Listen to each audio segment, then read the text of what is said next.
Hello, up here. I'm sitting on a special place. And if you're thinking to yourself, well, that just looks like a shed in someone's backyard. Well, you couldn't be more wrong. Come on in.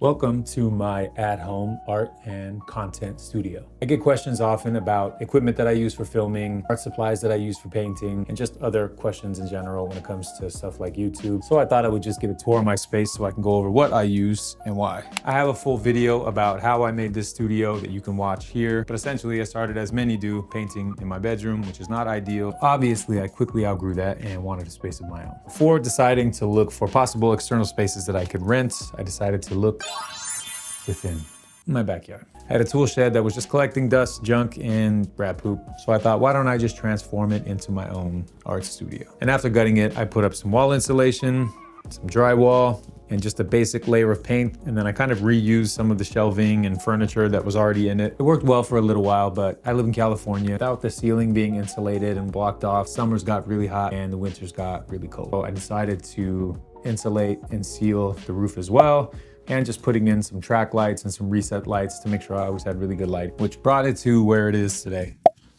Now, most of the magic happens over here, but we're gonna start over there.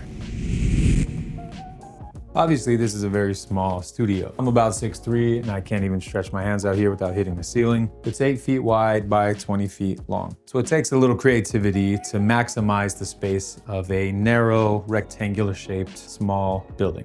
So the first thing you see right when you walk in is all of my canvases. Some of these are finished pieces. A lot of them are just canvases that I'll buy in bulk. Whenever Blick or Michaels has a sale, I always kind of stock up. Right here is one of the loves of my life, my golf bag. The bike, which I put on the wall to make sure that I had space to put the canvases on the floor. I have my very first easel that I used to use when I would paint in my room. And then over here, I have my corner of just stuff. Everybody needs a corner or a box that they just have a bunch of stuff in. So it's just sort of uninteresting stuff like that. Because I do a lot of talking head stuff on YouTube where I'm sitting in this general area, I needed to treat the room for sound. And what I mean by that is if you have a room like this, which was just wood and drywall all around, you're gonna get a lot of echo. And it's not gonna sound very good. You can buy a bunch of foam pads like this off of Amazon, or you can use different blankets, and there's different ways to do that. But basically you want to prevent the echo so that it doesn't sound like crap when you're talking. This is very important to do, by the way, if you don't do it. And this is also very important to do on the floor. Because this was just wood flooring that I had painted, the sound again will bounce off of that. So I bought these 2 rugs just to give the room a little character, which I think they do well. I bought them off of OfferUp for very little. Lord knows what's been on them, but they look good. Sound and lighting are 2 of the most important aspects of filmmaking, of YouTube, anything content related. Cannot stress this enough. So this was the first light that I had ever spent a little bit more money on. I added the softbox and a couple other forms of diffusion. This is incredibly important as well. So if you're new to lighting and stuff, you don't want harsh light hitting you. This light just comes by itself, but you need to buy the accessories that help soften the light. This type of softbox is great. It's very universal. It works for a lot of stuff. So this light was okay in the beginning, but I do wish that I just waited. But I eventually got this Amaran light. This one has the ability to change color temperatures. It's RGB. I wish that I just did a little more research, but I was very new at the time when I bought this, and whatever, you live and you learn. Moving on to my wonderful hand crank desk. Now I know what you're thinking. Why don't you just get one of those cool powered ones? And the answer is simple. I like to work hard. I don't want to take the easy way out.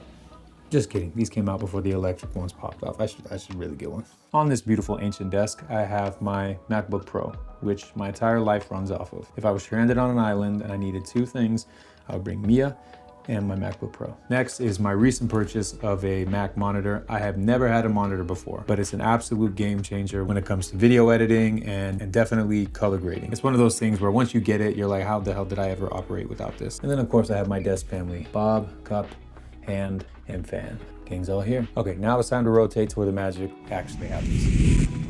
But first, let's talk about the wall.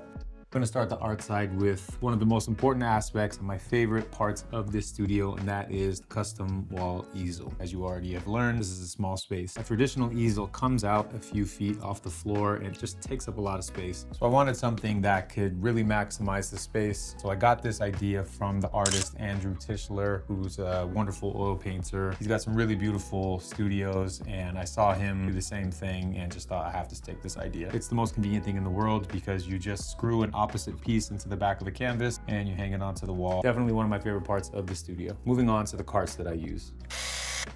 This is the one that I wheel around with me. This cart is pretty much just high priority stuff. I'm in the middle of a painting, it's gonna sit right next to me the entire time. So I usually have a palette, paper towel, and then whatever paints I'm using just sitting up top. And then underneath, I always have things like gloves because I paint with oils, blue tape, which always comes in handy, and just other mediums and stuff that I'm using on any specific painting. So if this cart is out, it's going down, it means it's painting time. Next, moving on to a very important cart that doesn't ever really move, and that's the supply cart. This very beaten down, cheap cart that I think I got from Michael's. I actually think both are from Michael's. This thing is my second most active cart because this holds backups and supplies to everything that I need. So I have paint palettes, different oil paint and solvents.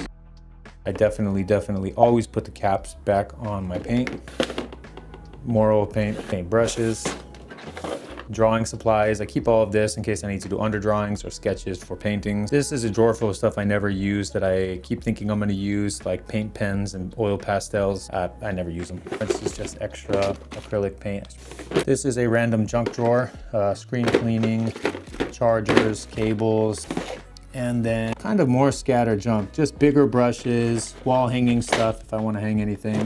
Also, it's always good to have air purifier on deck, so I got that little guy right there. This, for the most part, always stays right here because, again, this is kind of the backup to that.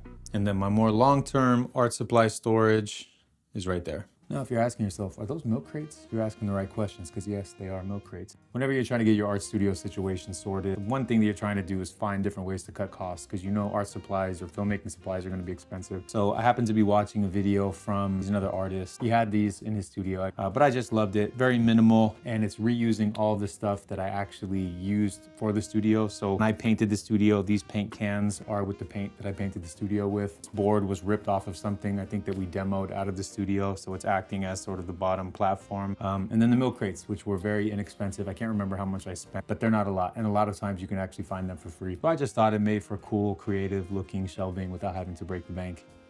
That's right, I'm gonna get on the floor to give you the tour that you deserve. These two sections are my acrylic paints. Some of you already know I started out as an acrylic painter and switched to oil about 2 years into painting. My primary brand that I use if I am painting with acrylic is Golden Heavy Body Acrylics. Moving on, I have my oil paints. Now, these are the ones that are typically not open yet or that I don't use very often. If I did use them a little bit more often, they would be in the one cart that kind of has all the ones that look disgusting and heavily used. That's where those ones go. Gamblin is the main oil paint brand that I use, but I also use Winsor & Newton, which is another good brand. But I just seem to like the preference of the look and feel of Gamblin. Also, if you do paint, make sure to keep an eye out for sales. Do not pay full price for any paints or canvas. There's just no reason to. They are always on sale. Do not pay full price for art supplies unless you absolutely have to. This drawer is all of my different solvents, mediums, and varnishes. This is actually a safe, natural brush cleaner and solvent that's non-toxic instead of having to use really harsh solvents and stuff that's bad to breathe in. I also keep a bottle of Fix-It. This stuff is very important for when you're doing your underdrawing. If you do an underdrawing on a canvas and then you just paint or do an underpainting on top of it, it is gonna smear. So you wanna make sure that you use something like this. It just takes a quick spray and like 15 minutes to dry. Then you can paint directly on top of it and it won't smear everywhere. Next, I have different mediums and things that I use like Liquin,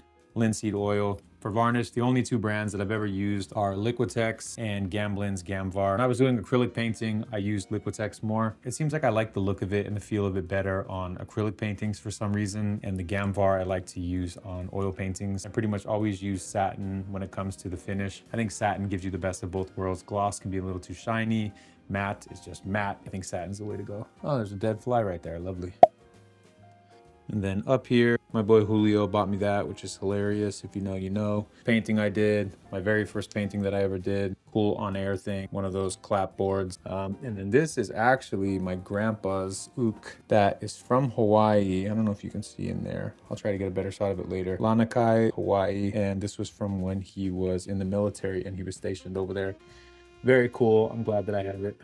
This is a real plant. It's a very rare species that never needs to be watered. This drawer will be our official segue into the filmmaking front. This is another miscellaneous drawer, just extra cables and accessories in there. And then down here we have always important gaff tape, which comes in handy for just about everything filmmaking. Extra blue tape, which I use all the time. But yeah, junk, extra paper towel, accessories. It's always good to just hide random stuff in the corners. Voila. The main questions that I get asked typically are, what camera do I use and what audio equipment do I use, which are great questions. My very first camera is the Sony a7 IV, which you're currently watching this on right now. It is an excellent hybrid camera for both high quality photography and excellent video. And it also happens to be the first camera that I ever purchased when I decided that I really wanted to get serious about this. My actual first camera was this old Sony ZV-1, which is the old version of the ZV-E1. It was a good starter camera when I had no idea what the hell I was doing. I just recently picked up a B camera, which is this Sony FX30. This is cropped, meaning this is not a full frame camera like the Sony a7 IV. I just wanted a B camera for different B-roll and different angles. It can be pretty challenging and annoying when you do all of your own stuff by yourself. You have to constantly move the camera around on the tripod, and I like to get a lot of variety of shots, so I thought it would be good to just have a B camera so that I could just have two things running at once, and it's been great so far. This was a lot less expensive than the FX3, and there's supposed to be a new FX3 this year, so I'm actually holding out on that. Now, when it comes to lenses, if you are new to filmmaking or content creation, you're in for a hell of a surprise when you find out how much lenses cost. A couple lenses can make up the same cost as your camera. So a good way to get the most bang for your buck, especially when you're starting out, is by going through third-party lenses. I pretty much only use third-party lenses. This is the Sigma 24-70 variable lens. This thing is a workhorse. I use this for a large majority of things from YouTube to actual filmmaking. It's just an excellent lens. I have the Sigma 30mm 1.4, and then the only Sony lens I have is the Nifty 50, which I have a video about. Cheap 50mm lens. I think it was only 250 bucks. Can't beat that. So this one's cool. And then lastly, I have the Tamron 11-20, which is what you're watching this on right now. I did want one really wide lens. Again, this is a small space, so a lot of the shots that you're seeing in this video are with the wide lens, so I can make sure to kind of capture everything. If you don't know, Sigma, Tamron, very good third-party lenses that you should check out before buying really expensive native lenses, just so you know. When you're first starting out, I don't think you wouldn't notice a difference, to be honest. You don't have to buy the G Master lenses that it can be like double the price. Buy third-party and also buy used. You don't have to buy brand new lenses. You can find people that are selling lenses for several $100s off the original price that are probably brand new lenses. Now let's talk audio. The first microphone that I ever purchased was this Rode Video Go Plus, I don't know, but it's this Rode shotgun mic. It was a good mic to start off with. I didn't love the sound, but this is a very popular mic. I decided to upgrade to a better shotgun mic. The shotgun mic that I use is the Sennheiser MKE 600. Shotgun mics are great if you are able to be really close to them. You're gonna get a higher quality sound than a lav mic or wireless mic, but I like to move around a lot. So the question I get asked the most currently is, what do I use? Because people are always wondering like, well, I don't see a shotgun mic anywhere in your shots and the audio is clear and you're walking around far away from the camera and it still sounds the same. Well, that is because I use a lav mic. So I use the Sennheiser AVX system, and then this is an audio recorder. So for those that don't know, this device here, you put a memory card in here and this will record all the audio for you, so you have a truly wireless setup. I use this Tascam Portacapture X8. This has been really convenient, really great for me so far. This device right here is the receiver. This device right here that I keep on me, which is the transmitter. This is part of the Sennheiser AVX system. And there's a little tiny lav mic that I keep taped right there. This is how I'm able to have high quality sound all the time. Again, because I'm alone and I like to be able to just change angles and move around and talk, I like to keep it directly on me. So for anyone that is new to any of that stuff, basically how that works, this thing collecting this sound, this mic that's attached right here, sending it to this device right here, and then this device is recording all of that, so it's saved on here. And so that is how I'm able to be truly wireless. None of this is happening on the camera or connected to the camera. As long as I have this thing with me or near me, and it's still gonna collect audio and save it in here. And then later you just sync up the audio to your video. Voila. Other accessories and stuff that I have, the top two tripod, V-mount battery, amazing and very important. This is an iPhone tripod. Other camera accessories like these claws, which are super convenient. You can just connect them to anything that this grip can work on, and that way you don't have to have a tripod, or maybe there's a space you can't get a tripod into, so these are really cool. Gotta have the SSDs. These are my favorite. I have multiple. ND filters. I went a very long time without using a camera monitor, but decided to get the Polyland M1, the Mars M1, sorry. I have one that's on the camera right now that I'm using, but this is a wireless monitor system. So the one that I'm using right now, if I turn on this one, it will project wirelessly to this. Super, super important because I'm a solo filmmaker and because I do everything on my own, to have some type of wireless monitor system. So this has been excellent so far. Over here in this corner, we have some dust. Next to that is a little charging station. This is for camera batteries. I actually have a triple one that I just ordered because one at a time is ridiculous. This is for things like camera slider or the monitor that I just showed you. So this powers those. Always important to have extra batteries charging at all times. Is an absolute nightmare if all of your batteries are dead. Batteries, screen cleaner. I usually always keep my camera boxes. Camera resale value can be really good. I like to have the boxes in case I plan on selling them at some point. That is the case for the Godox Lite. Certificates of authenticity for when I do prints, more palette paper somehow. These are really cool proofed sheets that you can basically do practice on. I need to do more in the sketchbook. Fleetwood Mac record. This was one of my dad's. He had a kind of decent record collection. And then these are really cool. My grandma kept these from the 60s, 1966. He had some from the moon landing, San Jose Mercury News, good old JFK. So when my grandma passed, I was like, I want these. And then this is another junk drawer. Some of it's supplies, some of it's cables that go to God knows what. Some of it's stuff for painting, extra brushes. I like to keep extras of everything, like I said, so I don't have to keep looking for stuff. Just a little bit of everything in here.